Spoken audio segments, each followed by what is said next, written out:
The 411 Live. Where you can learn about issues that affect us every day. State of world, 411 Live. Real people, real talk. Made to help people in our community in every way. For your girl, 411 Live. How are you feeling in this age of the aftermath of the George Floyd killing and in the midst of coronavirus? What are the solutions that are out there? What are the lessons that we can learn from all of the things that we're going through? Hello, everyone. I'm Beverly Taylor. This is the 411 Live, Real People, Real Talk. I have 5 guests who are joining me, and they are a holdover from our last podcast. So this is part 2. We have a lot to talk about, and these are young men who are in the Gen Z age range, so we get that young perspective. And I want to introduce you to them because we have a lot to talk about, so I don't want to take up much of that time with just me. Carl Greer, 25, soon to be attending UW-Madison, pursuing a PhD in education policy, currently living in Michigan, former Milwaukee resident. Olajuwon Cawthorn, 23, he's a teacher, went to Shorewood High School. Dujuan Cherry, 24. He is the founder of Millenilink, and this is a social media company. He lives in Milwaukee. Monte Barry, 22, works for Pro Squared, a nonprofit in Atlanta, formerly of Milwaukee. Alan Estrada, podcaster. And the name of the podcast is Estrada or Nada. I like that name. Welcome back, guys, and thank you for sticking with me. Thanks for having us. Thanks. There was this delay because they have to remember to unmute. So thanks, guys. We were talking a lot. You know, we talked about the George Floyd killing by the Minnesota police officer who kind of drove his knee into the man's neck, and Floyd could not breathe, gasping for air, saying, "I can't breathe," and he died. A lot of protests came from that. And with these protests, we're doing this in the age of coronavirus. And we talked about that too, kind of the two merging. And you guys said from what you've seen when you've been involved in the protests that a lot of people are taking precautions, using their mask, which is a good thing. But I want to kind of talk about a little bit more from this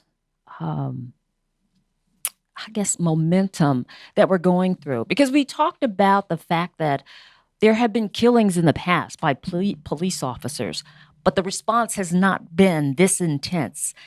And we were mentioning the fact that a lot of people are confined. They can't go anywhere. So they are looking at social media, looking at the TV, and they're being inundated with the George Floyd killing. And that has brought it to the forefront of so many people. What do you think as far as with the protests? Do you think it really is going to carry on? And when I say that, I mean, people are energized and they have their signs, Black Lives Matter. But is this going to carry on, say, to the ballot box? Will people vote? Where will this lead? What do you think? Me personally, I pray that it does keep going. You said it just right. It's momentum. And but like we mentioned previously, this is not new. You know, Trayvon Martin, 2012, Eric Gardner, 2014, you know, this has been ongoing. And right now it has a different feel to it. And we mentioned why, you know, previously everyone's confined, everyone's in the house. And I'm just hoping it's not something that's going to be temporary. You know, as things open back up, I hope we don't forget about it. And I think one of the things that has been standing out to me especially is a lot of the companies, a lot of the corporations and businesses putting out statements and things like that. For them, you know, I think it's nice to see, but I hope they're not doing it just because they know their dollars are on the line, because it's the popular thing to do. I want to, you know, see the same energy in, you know, a year, 2 years, 3 years down the line, and I want to see actual change. You made a statement in 2020 when it was popular, but have you changed anything? So what are your hiring habits? What are your turnover for Black people? Are you giving them 1, 2, 3 chances like you would a white employer? Who are your managers and supervisors? Are you hiring Black people in power? Do you have officials and directors? Are these African American people? So you can kind of put out the statement, but I want to see some pen to paper, and I want to see some things actually get changed within the community and within companies and things like that. So I really have been praying that this is something that is ongoing. Yeah. Anybody else? I agree. And to piggyback off of what Mont said, like these big corporations are putting out this statement about how much they care and everything, but like, who's at the big table? You know what I mean? Like, you can preach your diversity and let's say, look at all these people that we got, but who's like at the head of that? Like, is there diversity within your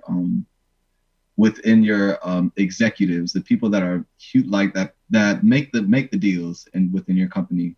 And I also hope that that this isn't a trend. This isn't something that like is momentum, like you're saying, and then it just dies off slowly. Like, check in with your friends like in a year and see if like that energy is still the same about how much they care and how much they want things to change, because it's so easy to do right now. It's so easy to just say Black Lives Matter, but in the past, where was that? Why wasn't it? Why weren't you doing it in the past? Why is it? Why now? So of course, yeah, definitely. I pray too that this is pushed forward and there's actual change after this all. Yeah. I would say the ballot. I would definitely say the ballot box is the goal. Honestly, Bill Gates, he talked about. He was on CNN, and I believe he did his own like personal interview or something like that, where he talked about lack of leadership. Obviously, he didn't say anyone specific, but we should know exactly who he's talking about when he says lack of leadership. And he talked about because of that, that's why you have the United States being with the corona cases specifically so high and the death toll so high. And he talked about how there are other countries that are basically being back to normal. Obviously, they still have the precautions in place, face masks, double sanitizing and things like that. But because because of our lack in leadership, we didn't think about that until like after basically post COVID, where we want to like gather resources and things like that. He talked about other specific countries. I didn't listen to the full thing through, but he talked about how there are other countries they are recovering a lot quicker because they act like they were already thinking about this 2-3 years previously. Like, if something does happen to our city, to our people, to our population, our community, culture, whatever, like how can we prepare for this thing ahead of time? He also had a TED talk where he talked about like a global pandemic. In most cases, it will be something of a virus, nothing nuclear deterrent or anything like that. It would be from a virus. And his prediction was correct. And that's why we have this. So lack of leadership, obviously, we could talk about the COVID stuff. We could talk about, obviously, the Black Lives Matter and just police brutality, racism. But that's lack of leadership as a whole. And so, yeah, the goal is the ballot box at the end of the day and for people to make the right decision. Well, let's talk a little bit more about this leadership. Where will this leadership come from? We in the other podcast, we talked about the fact that Gen Zs are very much involved in these protests and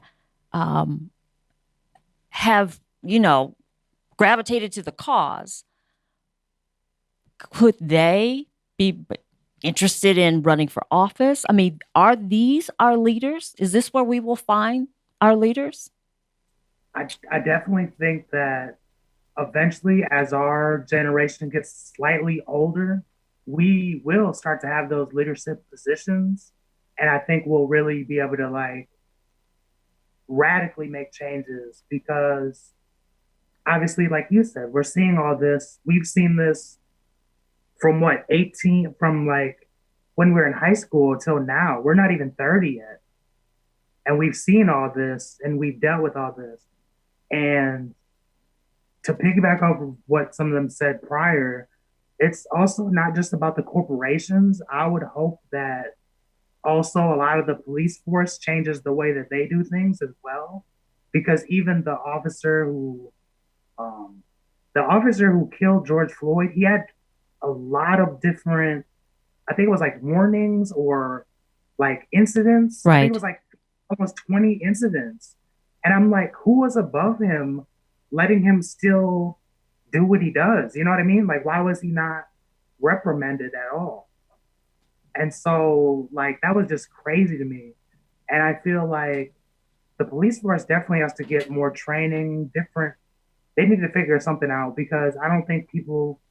If I'm at work and I have 10 incidents, I'm gonna be fired. And they allowed this man to keep roaming. You know, that's leadership problem also because they were not reprimanding him.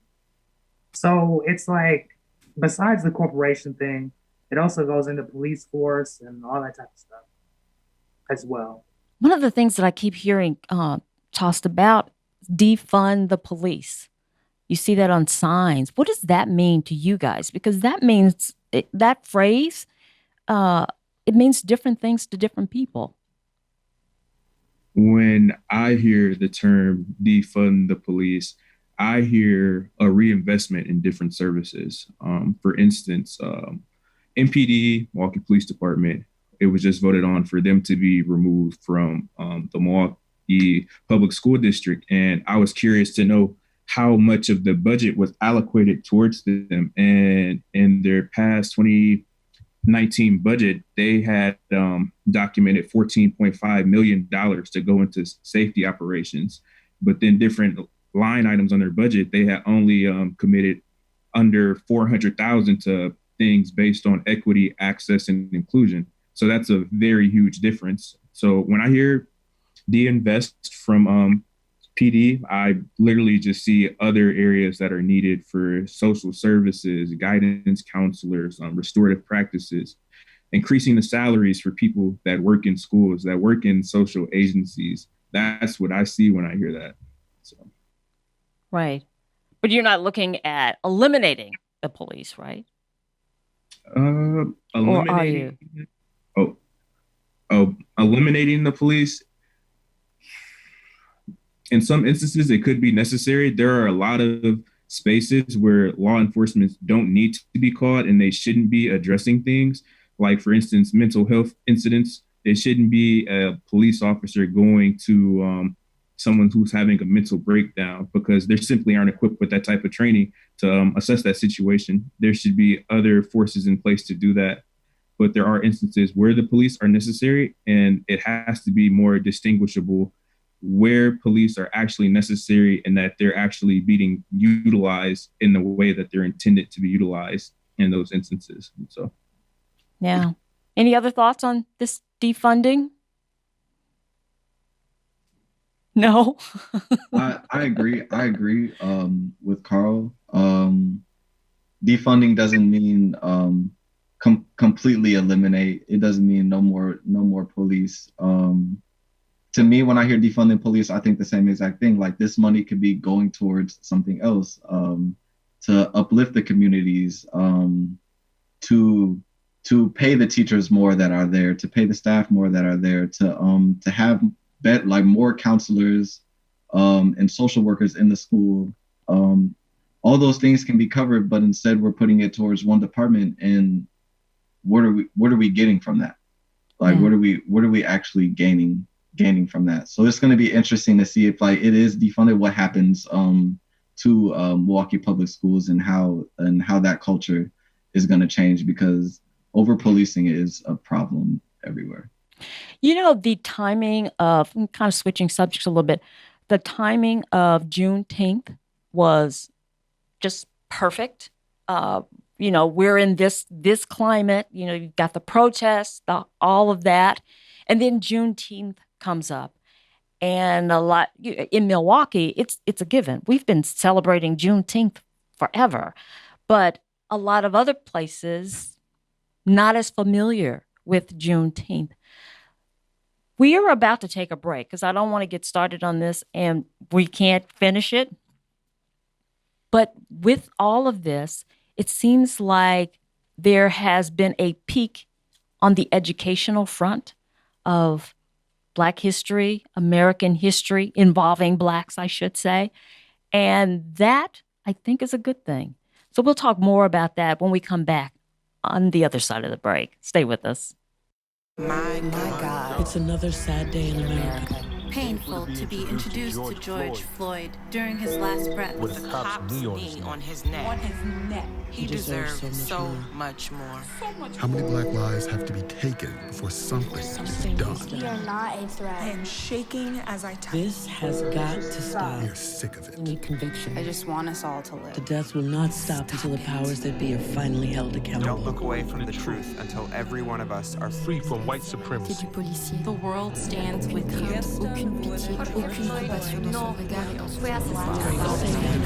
Criminalizing and killing of black and brown bodies is not new. It's as old as America. It's just getting filmed more.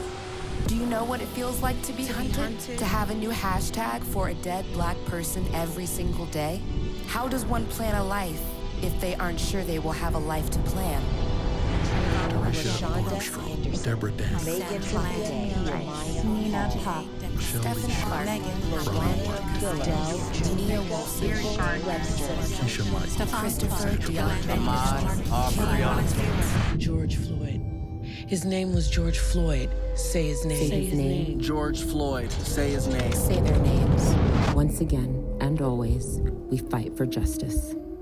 Black Lives Matter. Black Lives Matter. Rest in power, beautiful. Go to blacklivesmatter.com. You could be spreading the coronavirus without realizing you have it. So follow guidance from authorities where you live and do your part. It's important to limit in-person interaction with anyone outside of your immediate household, but phone and video chat are safe ways to connect. It's also important to limit any social gathering. This advice applies to people of any age, including teens and younger adults. Visit coronavirus.gov for the latest information. Welcome back to the 411 Live, Real People, Real Talk.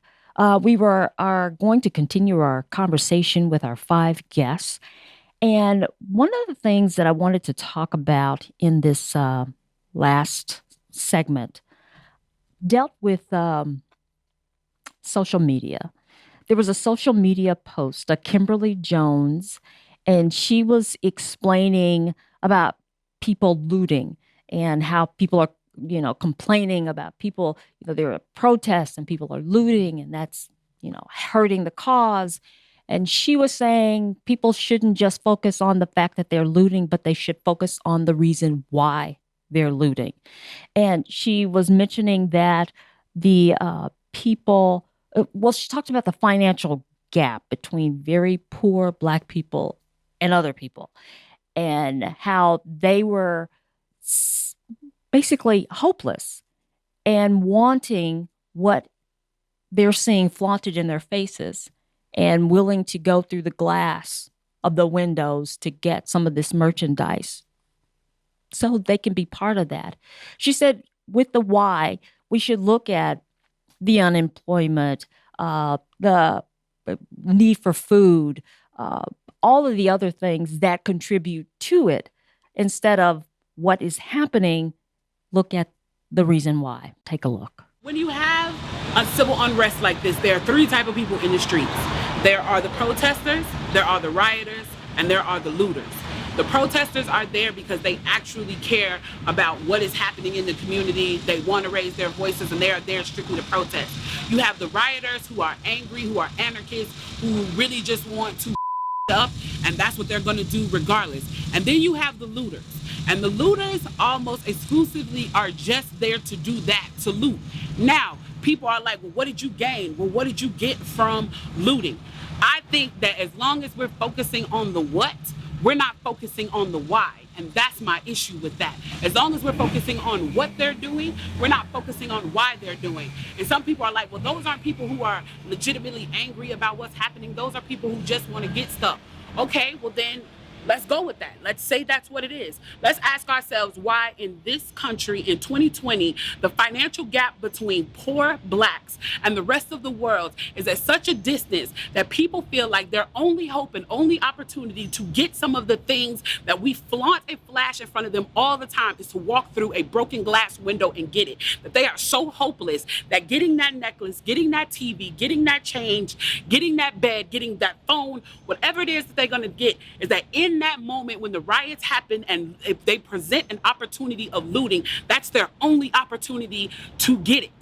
We need to be questioning that. Why? Why are people that poor? Why are people that broke? Why are people that food insecure, that clothing insecure, that they feel like their only shot, that they are shooting their shot by walking through a broken glass window to get what they need?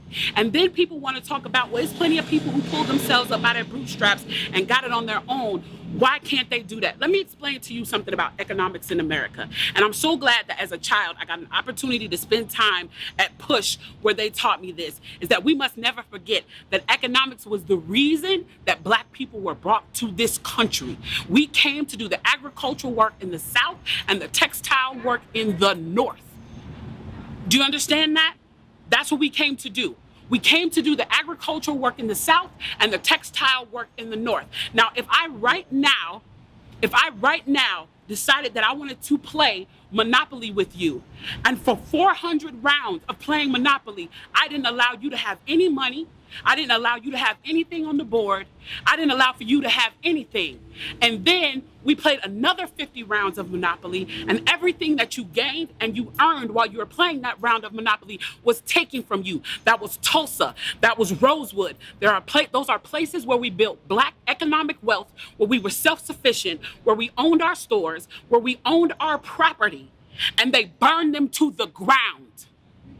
So that's 450 years. So for 400 rounds of Monopoly, you don't get to play at all. Not only do you not get to play, you have to play on the behalf of the person that you're playing against. You have to play and make money and earn wealth for them, and then you have to turn it over to them. So then for 50 years, you finally get a little bit and you're allowed to play. And every time that they don't like the way that you're playing, or that you're catching up, or that you're doing something to be self-sufficient, they burn your game. They burn your cards. They burn your Monopoly money. And then finally at the release and the onset of that, they allow you to play and they say, okay, now you catch up. Now at this point, the only way you're going to catch up in the game is if the person shares the wealth, correct? But what if every time you share the wealth, then there's psychological warfare against you to say, oh, you're an equal opportunity hire.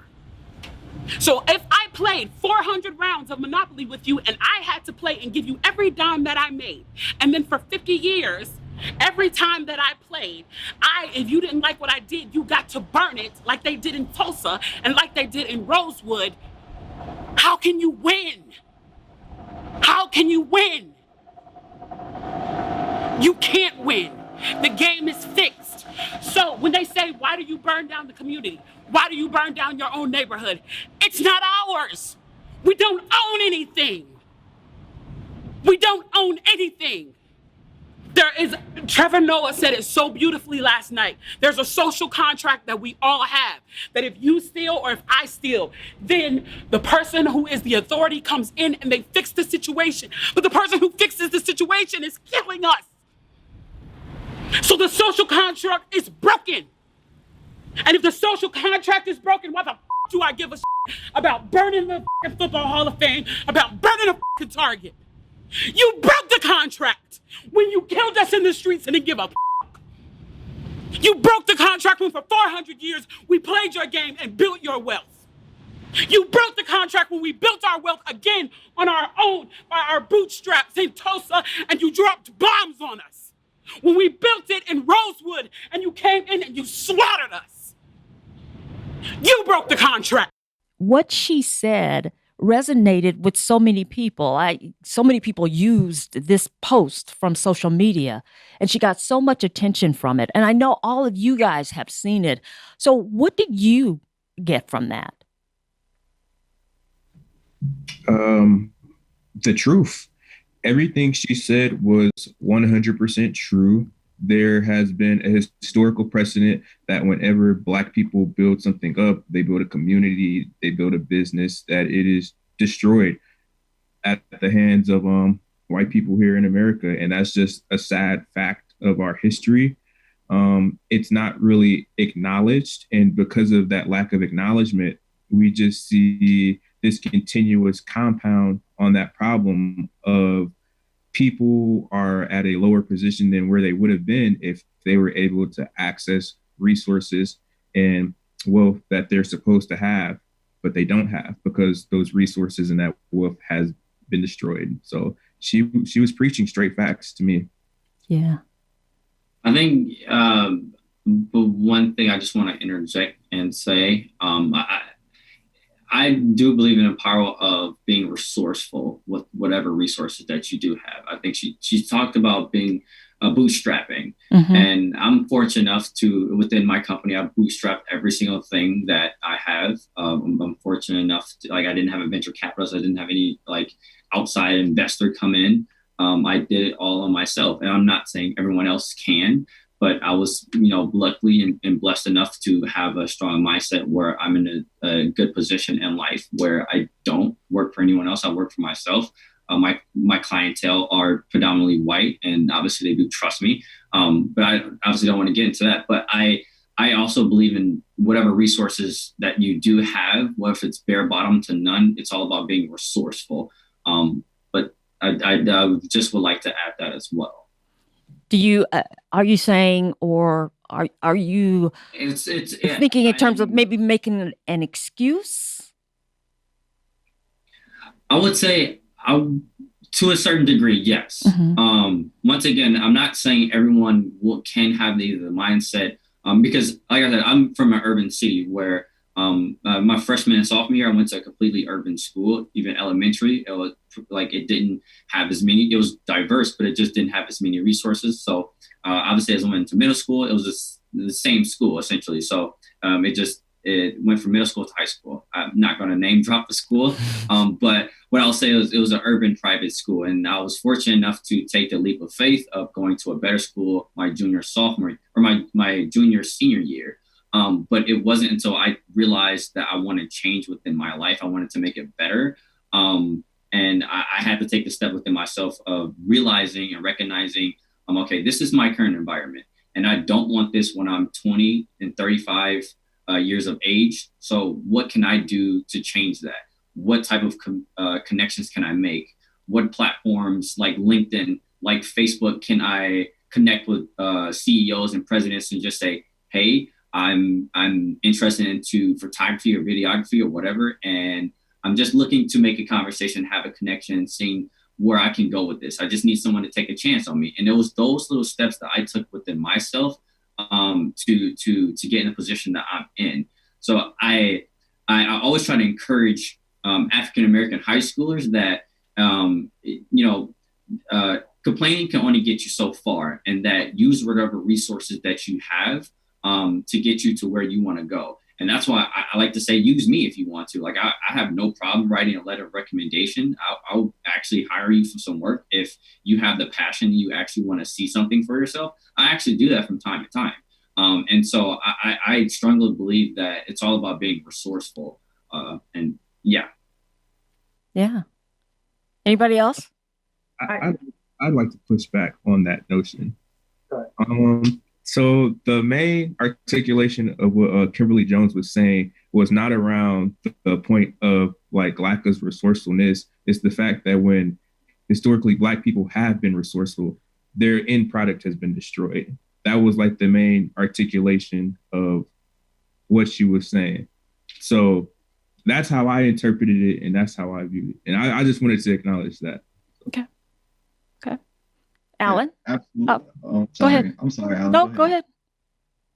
I was just going to say, I agree with some of both of their parts. Like, I agree with, I think he was trying to say, like, every time we're, as the Black community, every time they build up, they get it taken down. And I think he was saying, that shouldn't stop you from trying to build up. Basically, from what I'm understanding, he's saying, like, when somebody knocks you down, you can't just make excuses and just say, well, I give up. You got to just keep building and keep trying to do your own thing. And if everything is good, then like you won't get destroyed, hopefully. Anyway, but another thing that I got from the Kimberly Jones video is, I don't know about any of you, if you guys learned it in middle school or elementary or anything like that, but I literally just learned about Black Wall Street like a couple months ago. And I'm not kidding you. I found this out from like social media. I never learned about it in school at any level, whether it be middle school, high school, college. I attended some college. I didn't hear anything about it, to be honest. The whole Tulsa thing, I literally just learned about this. So that was crazy to me. Like I knew before the video, before I watched her video. But before a couple months ago, I didn't know about this stuff. So I really think we need to do a better job in the education system, because why are we ignoring this stuff? We can't move forward if we can't even look back and tell the truth. You know what I mean? Yeah. Like that stuff has just been getting ignored, and that's unbelievable to me. So we're getting selective history. Yeah, exactly. And that's an issue in itself. And yeah, because I like I said, I literally just learned about this stuff probably in the past 3-4 months.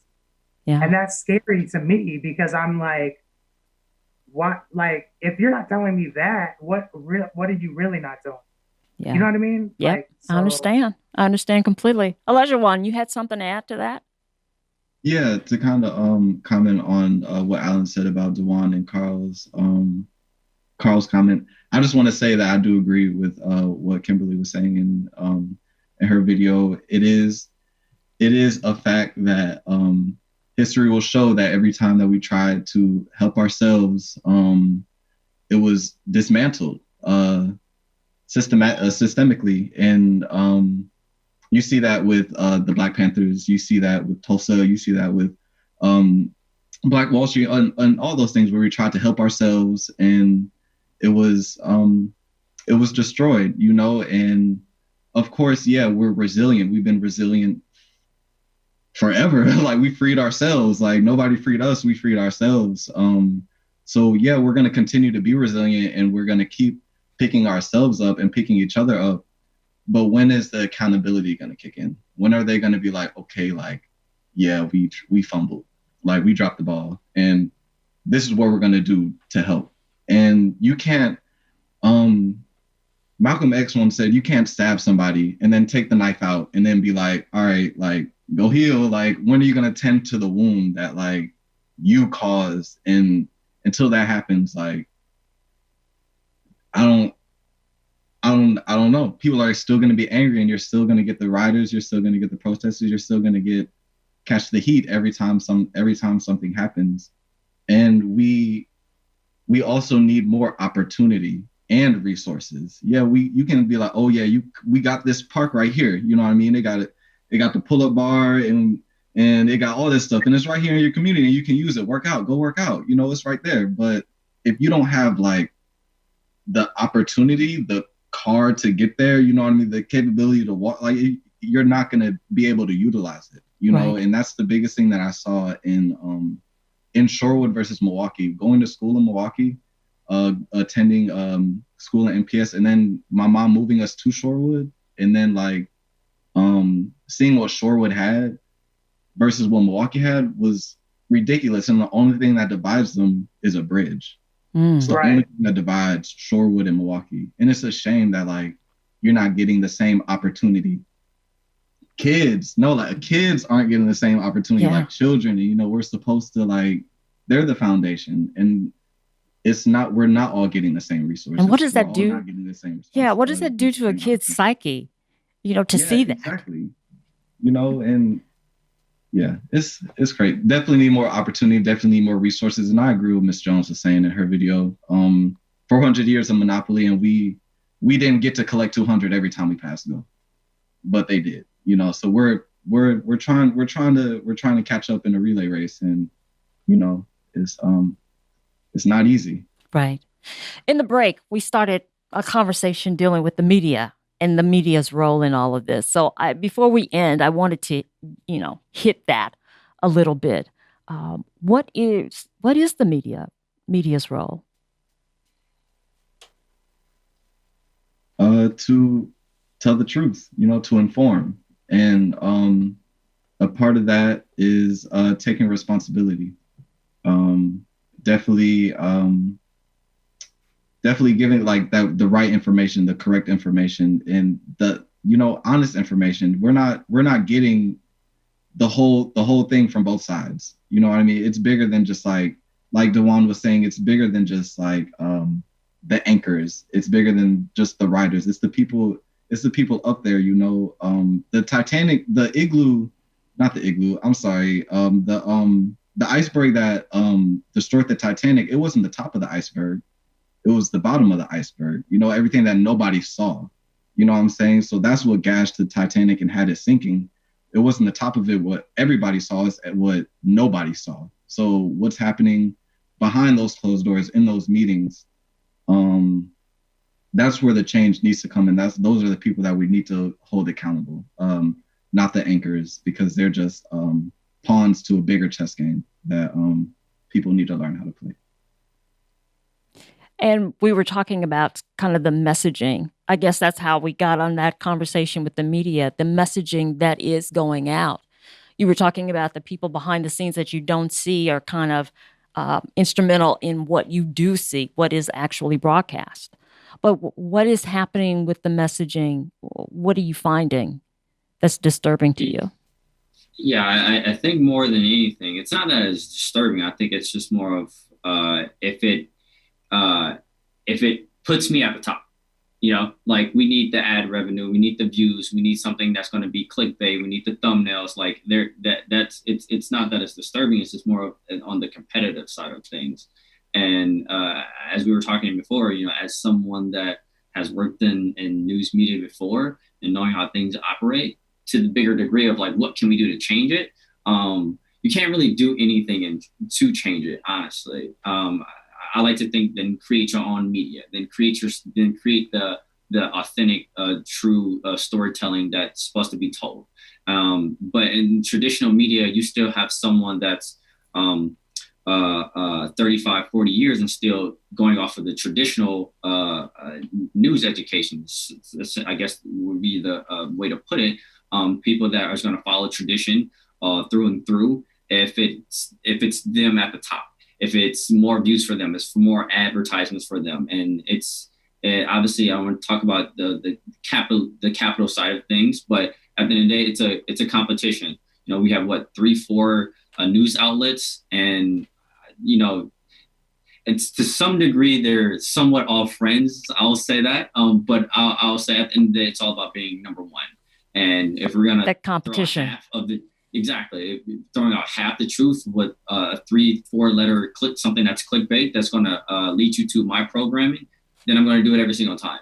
Right. I just want to be on top and I want to win. So going back to what Olajuwon said, yes, the people that you don't see is executive producers. I mean, when we watch movies anyways, when we look at we don't really pay attention to the credits. But those are the people that are actually in charge of the full production aspect that you will see in terms of the result. So yeah, it's the people that you don't see. It's the executive producers. It's the writers. I can go down a list, but right. Yeah, it's the people that you don't see. Okay. Essentially. Okay, Monte, I'm going to give you this big, broad question. What are you hoping that comes out of all of this? That we learn from this? What are your thoughts? I just hope at the end of all of this, we honestly come out equal. I just think it's a shame that, I don't know if every family does it, but from the majority of the families that I know, at some point, every mother has this, talk with their son about how to act when you're pulled over, how to comply, how to put your hands when you see them. And it's a shame. It shouldn't be that way, because it's not that way for any of my, white friends or, it's just the reality though. And I hope that's not something that I have to do for my kids in the next, 4 or 5, 6 years. I hope that I can, be able to, jog down the street, with my son, or be able to, walk through an alley with whatever clothing I desire to have on. Just want to be able to live life like everyone else and be comfortable in my own skin. How can we make the police and neighborhood interaction better? That I honestly do not know. And I wish I did, but it's just so, for me, it's something that I've honestly been raised that way to, just make sure that I'm always being safe when I interact with them. I never really thought about it from any other perspective, but being a Black male. It's like whenever I encounter police, I'm 110% nice. I'm making sure that I'm extra listening to what they're doing. Hey, you want me to get out the car? Sure. No, I'm not asking why. I'm not arguing with them ever, because I don't, ever want to end up on, one of the videos or anything like that. And so I've never really looked at it from any other perspective besides how do I keep myself safe? Yeah. And in a nutshell, is a problem. Why can't we look at them as this is someone to serve and protect? I think that we need to sort of restructure the whole training process for police officers, because I can't think of right now off the top of my head how many months it is for the academy. I think that needs to be extended dramatically. I think that needs to be filled with psychological classes, socialism classes, like something to get them more in tune with what they're going to deal with, instead of just sending them out. And we don't really, I feel like we don't really know who some of these police officers are. And they only show us when it's one of these confrontational issues. And I feel like, why didn't their bosses know this? Why didn't their partners know this? You know what I mean? Like, I just feel like we need to do a way better job of training them. Yeah. Even in the act of, let's say I were to do something wrong and I got arrested. Why does it take 4 or 5 of you to arrest me? Why do you have to lay on top of someone? Why do you, like, I get the whole arresting aspect, but I'm just like, in the George Floyd thing, why was there even 5 officers on top of him? What are you doing? Why does that take that many people? Why is it like, then they want to do like chokeholds and all this type of stuff? Why?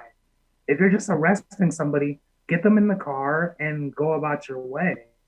That's literally, that's your job. You're not there to decide if someone should die or live right in that moment. If they're not a threat to you, I don't understand. Some of the force that they use is kind of ridiculous. Even here in Milwaukee, I was just watching a video where a police officer was arresting one of the protesters and he had his knee on the back of his head or neck. And I'm like, I don't think that should ever be taught. Why is that being taught to use? Why is that being okay to use, basically? Right. I feel like our police just need a complete overhaul of their training, to be completely honest.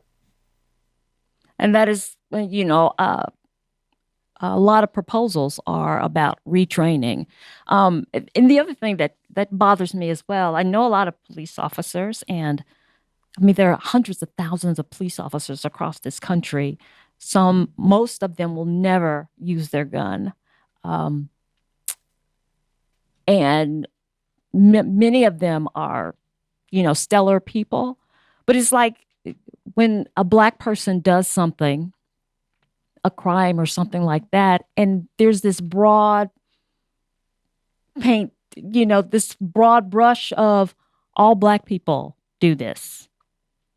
No, well, this is one person who took the wrong turn here. This has nothing to do with me. So it's one of those things where when you put everybody in the same category, sometimes that bothers me. Although I know that there are bad apples, and then I know that there is possibly training that needs to be done. They need to kind of look and redo how they're training in certain things so that all of these police officers know what to do. There's no national standard of police operations. There are a lot of things, a lot of issues that we have to address. But that broad brush sometimes bothers me. I don't know. Is that just me, or do you see that as well? No, that bothers me as well. It can't just be an individual circumstance that depicts what an entire group of people is like. And you see that for police, you see that for Black people, white people, etc. The list just goes on. Yeah. You just have to make sure you're in that space to display empathy and respect for anyone, no matter who they are, no matter what their skin tone is, no matter what their occupation is. And unfortunately, we've continuously seen a disrespect for people that look like us repeatedly. And folks are tired of that. Yeah. Okay, guys, any final thoughts? Change the prison industrial system. That's a big one. It's private, and it ruins Black families generationally, and it has been doing that since the end of slavery. So as soon as we start that, that's when we'll start seeing some big change. Because what we do is we put somebody in prison, and then we call them a criminal, which doesn't make them American anymore. They're a criminal, and then now it's like it's dehumanizing, and it's so easy to brush a criminal under the rug and be like, oh, he's a criminal, so like we forget he's American and we don't even need to worry about him anymore. He can't do this, and this. And then when he serves his time, you either serve your time or time serves you. So you gotta, it's in that case, it's up to you. But as far as the opportunity that they have after they leave prison is 0 to none. And that's the piece that I was saying.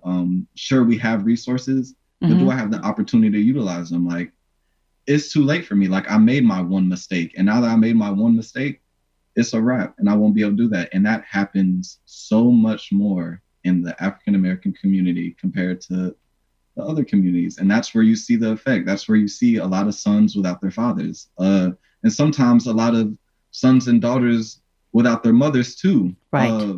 So it's like these things are happening, and they're happening behind closed doors. And I'll add that to the igloo analogy. Not an igloo, I'm sorry. Again, iceberg. The iceberg. Analogy, where we see the George Floyd, we see all these things that are going on, but underneath and systemically, there's so much going on that we don't know it, but we know it's wrong, but we don't know like why it keeps happening. And that's my comment. Definitely, we didn't touch on that. We definitely need to change what's happening with our Americans, because that's what they are. What's happening to our Americans after they leave, after they've been incarcerated. You're right. I'm glad you brought that point up. We've run out of time, but to your point, we have the incarceration rate within Milwaukee with Black males is very high. They serve their time, they get out, and then people are wondering, well, why isn't he working? Well, he applied for 20 jobs, but he had to put felon on there, and nobody wanted him. So, you serve your time, but it's like a lifetime of prison. It's almost like a lifetime sentence. Yeah. Off one mistake, and it's a shame. Yeah, absolutely. Hey guys, thank you so much. You hung with me for 2 parts, and you were awesome. So thank you. We've got Carl, Olajuwon, Dujuan, Monte, Alan. You guys, I wish you the very best. And I'm hoping that 1 or 2 of you may end up on a ballot somewhere, because we need your leadership. And I see it in you. So just think about that. And when that thought comes in your head, just go, Beverly said that. So, yeah, I hope our paths cross again. Thank you for an awesome discussion. Thank you for having us. Sure thing. This was very helpful, I think, for all of us. I'm glad you think that. So, maybe at one time we'll reconvene and talk about a few more issues. All right? And thank you, our listeners, our viewers, for hanging with us for another edition of the 411 Live. Real people, real talk. I'm Beverly Taylor. Now, listen, if you want to sponsor content on our podcast, please do so. Go to the 411live.org. We are a nonprofit organization. We have done many podcasts. I think we're in season 3 now. So if you'd like to look at previous podcasts, you can, of course, go to our YouTube channel. If you do that, please subscribe. And you can find us on just about any podcast platform. And, of course, we'd love it. And if you have suggestions about future podcasts, we'd love to hear from you about that, too. So, again, thank you for joining us. I'm Beverly Taylor. This is the 411 Live. Real people, real talk. Hope to see you next time.